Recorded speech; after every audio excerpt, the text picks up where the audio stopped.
Hello class. Sorry I am not here today. My son is sick. You should have your blue packet out, which is the new note sheet packet. If you were not here yesterday when you got it, when the rest of the class got one, just ask the sub. There are extras on the cart behind my desk. We're going to be doing the day 2 notes. If it goes too fast in the video, just pause it. That's the nice thing about this being a video. Alright, one of the things we're going to talk about is a local maximum and a local minimum. Alright, a local maximum, think about maximums like the most or the highest. It's going to be a point which is higher than all the other points in the immediate vicinity of the point. A local minimum, think minimum, low. It's going to be a point which is lower than all the other points in the immediate vicinity of the point. So for example, in this picture here, we got this curvy line here. This point here is kind of higher than most of the other points around it, so that would be called a local maximum. This point down here is kind of at the low end. It's like at the bottom of a valley. That would be called a local minimum. So at the top of a hill is like a maximum. At the bottom of a valley here is a minimum. Some graphs have only a local maximum. Some graphs only have a local minimum. And some have both. And then actually some have neither, which we'll kind of get into in a second. So do the following graphs have a local minimum, local max, or both? So for number 1, if you notice, there's kind of this point right here. It's at the top of a hill. Again, if it's at the top of a hill, this is known as a local maximum. So this would be a local max. Or if you just put maximum, that's fine too. This one here, notice it has a low point here. This would be considered a min. This point is a little bit confusing because it's kind of where it curves, but it's not really the top of a hill. It's just kind of flattened here. So really this one's just going to have a local min. And then the very last graph has points that are at the top of a hill. So like these would both be maxes. And then this point down here, that would be a min. So this one's got a little bit of both. It's got some high points, which would be maxes, and then some low points, which would be minimums. So it's going to either have one of each or both. All right, intervals is the next thing that we're going to talk about. An interval is a specific part of the graph function given to endpoints in the terms of x. This is going to be really important when we get into graphing piecewise functions. Intervals are just certain sections of the graph, and it's all in terms of the x's. Remember, x's go from left to right. This is obviously -5, this would be 0, this is 5. If you keep going to the right, the numbers for x are going to get bigger and bigger and bigger. When the numbers get bigger and bigger and bigger, they're approaching something called infinity, which is the highest number. This sideways little 8 there, that means infinity. And then if they're going smaller and smaller, so we're going from 0 to -5 into the negatives, over here on the far left, that's going to be negative infinity. It means the numbers keep getting smaller and going in more and more into the negatives. So if you look at this first interval, it's going from the very far left, which is negative infinity, all the way to here, which is 0. So this first portion is A. It's from negative infinity to 0. Everything between here and here is from negative infinity to 0. This next section goes from here, which is at 0, all the way to here, which is where x is 5. So B is when x is between 0 and 5. And then this last part of the graph starts here at 5, and then it keeps going to the right. So it's going from 5 to infinity. So this last section is section C of the graph. And we'll be looking at those intervals on the back. So if you flip it over to the next side, we have along an interval, the function can be increasing, which means it's going up, or decreasing, which means it's going down. So you're always going to be going from left to right. All right, always go from left to right. And then you're going to tell me, is the graph going up, which would be increasing, or is it going down, decreasing? So here's my x-axis. Again, the very far left side is negative infinity. The very far right side is positive infinity. This first one is saying from negative infinity to -2. It's basically saying between negative infinity and -2, what's happening? So if we look at just the graph between negative infinity and negative 2, we're looking at just this section of the graph. Let me highlight it. We're looking at just this section of the graph here that I have highlighted in yellow. And again, we want to go from left to right. So if you start at the very far left of this yellow line and you go to the right, you'll notice that you're kind of sliding down. You're going down like a slide or a hill. All right, you're going from left to right, you're going down. Since you're going down, that means you are decreasing. So you would write decreasing on the line. All right, the next one here is from negative 2 to 1. So between negative 2 and 1, what's going on? Well, let me look at that portion of the graph. That portion of the graph is from here, where negative 2 is, all the way to 1. All right, so we're looking at this highlighted section from negative 2 to positive 1. And again, you're always going to go from left to right. So if I start on the far left and I go to the right, this time I'm going uphill. I'm going up. So if I'm going up, that means that I am increasing. All right, so that one's increasing. The next section of the graph that I'm looking at is from 1 to 7. So if I start here at 1 and I go all the way to 7, okay, I'm looking at this orange section of the graph. And again, you go from left to right. So if I start on the far left section of the orange and I go to the right, this time I'm going down. As I'm going down, that means I am decreasing. So that's what I'm going to write on the line.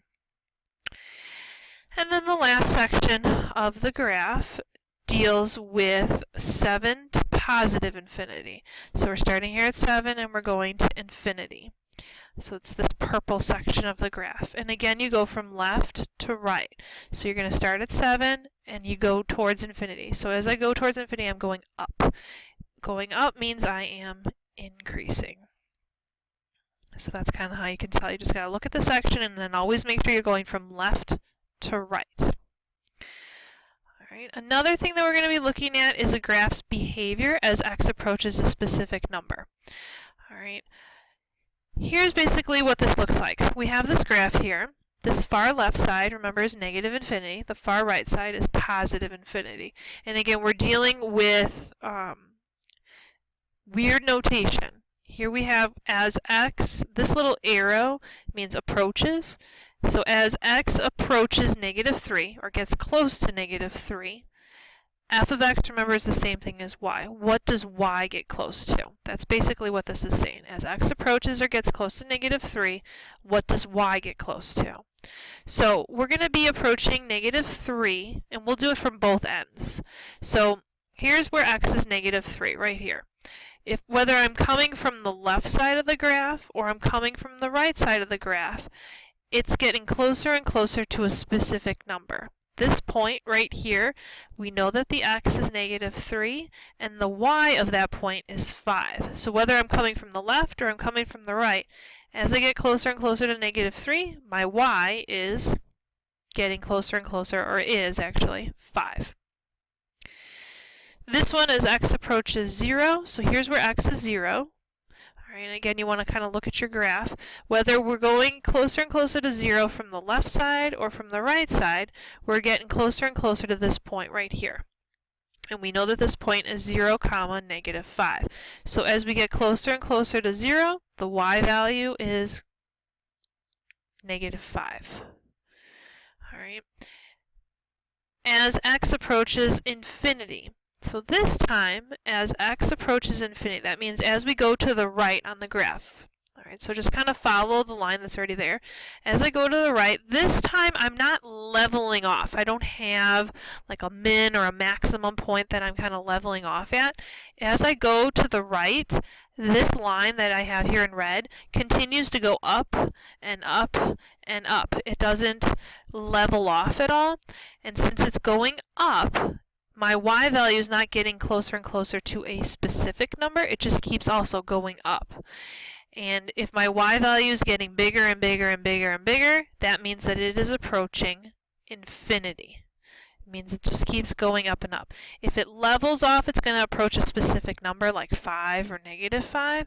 But with this one, as we go to infinity, it's not really approaching anything. It just keeps going up, which would mean positive infinity. In this one, as x approaches negative infinity, so this time as I go to the left on my graph, all right, so I kind of just follow the line going towards negative infinity. Notice that this line doesn't really level off like a hill would.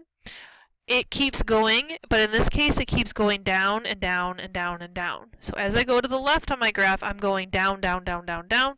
Down means that my number is getting smaller and smaller, or negative infinity would be my answer for that one. And then we have some of these guys, which we did yesterday, so this isn't really anything super new, and you guys seem to do really well with. F of -5, so if you go to where x is -5, there it is, this point, they're asking you basically what is the y value of that point. The y value of that point would be 0, because it's -5, 0. F of -2, you got f of -2. Here's -2. Notice that this point is -2, 0. So f of -2 is 0. Then we got f of 0. Here's 0 right here. We already have this point written here. It's 0. The y value is -5. All right. And then f of 4, if we go to where 4 is, I'll kind of erase some of this. F of 4, this point would be 4, 0. So this point is also 0.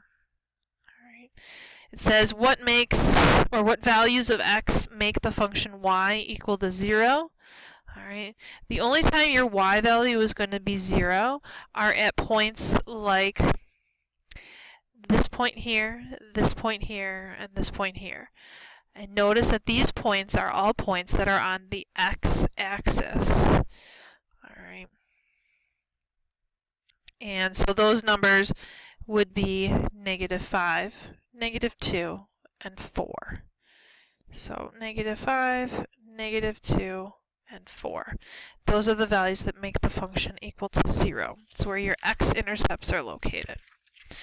Alright, so I know I've thrown kind of a lot at you. Let's put it all together and do this big problem here. Alright, so we have this lovely graph. Does the graph have a local min, local max, neither, or both? Well, if you look at this guy, we have points that are at the top of hills, which would be maxes. We also have some points that are at the bottom of hills, which would be mins. So this one's going to have both. Is -8, 4 a local min or local max? Well, if we go to -8, 4, -8, 4 is this point right here. It's at the top of a hill. Since it's at the top of the hill, it would be a max. All right, remember, top of a hill is a max, the bottom of a hill is a min. What about 3, -2? 3, -2 is down here. It's at the bottom of a hill, so that would be a minimum. Or just put min. Min and max work just fine too. Is the function increasing or decreasing along the interval of -8 to -4? So it's just saying between -8 and 4, what's happening? And again, we're looking at the x's between -8 and -4. So let's look. So we got -8 starts here, and here's -4. All right, between these two red lines, what's happening? Well, you want to go from left to right. So as you go from left to right, notice that we're going downhill. Since we're going down, that means that we are decreasing. All right, always go from left to right with these increasing, decreasing ones. The next one, 15 to positive infinity. Well, here's 15. And then positive infinity would be if you keep kind of going to the right here. All right, again, you want to go from left to right. As I go from 15 to positive infinity, from left to right, I am definitely going down this line. So down would be decreasing. All right. The next one's between 0 and 3. So between 0 and 3, we'll do a different color, maybe green. Between 0 here and 3 here, all right, this is the section that we're looking at, and again, you want to go from left to right. So as I go from left to right, notice that my line goes down, which would also be decreasing. Then we have -4 to 0. Okay, so from -4 to 0, we'll do blue. So we got -4 to 0. It's between these two blue lines. You want to follow the line from left to right. This time the line is going up from left to right. Since it's going up from left to right, that would be increasing. All right. Then we have these guys, 7, 8, and 9. These are basically saying as x approaches infinity, f of x or y approaches blank. As x approaches infinity, f of x or y approaches blank. So as x approaches infinity, all right, so what that means is as we go to the right, as we go towards positive infinity on the graph, as I go to the right, what is this approaching? Well, it's definitely not leveling off. It's not like a hill or anything. It is just going down, and it keeps going down. As I go to the right towards infinity, my graph just continues to go down, down, down, down, down, which means that it is getting closer and closer to negative infinity. As x approaches negative infinity, so this time we are going towards negative infinity. As we go towards negative infinity, so start somewhere on the graph and just go towards negative infinity, we're also going down. We don't have like a hill or the bottom of a hill, it just keeps going down, which would mean that it's going towards negative infinity. As x approaches 9, so if we go towards 9, here's 9. All right. Whether we go towards 9 from the left side or we go towards 9 from the right side, we're approaching the top of this hill. So if it's approaching the top of a hill or the bottom of a hill, you just need to tell me what the y value is.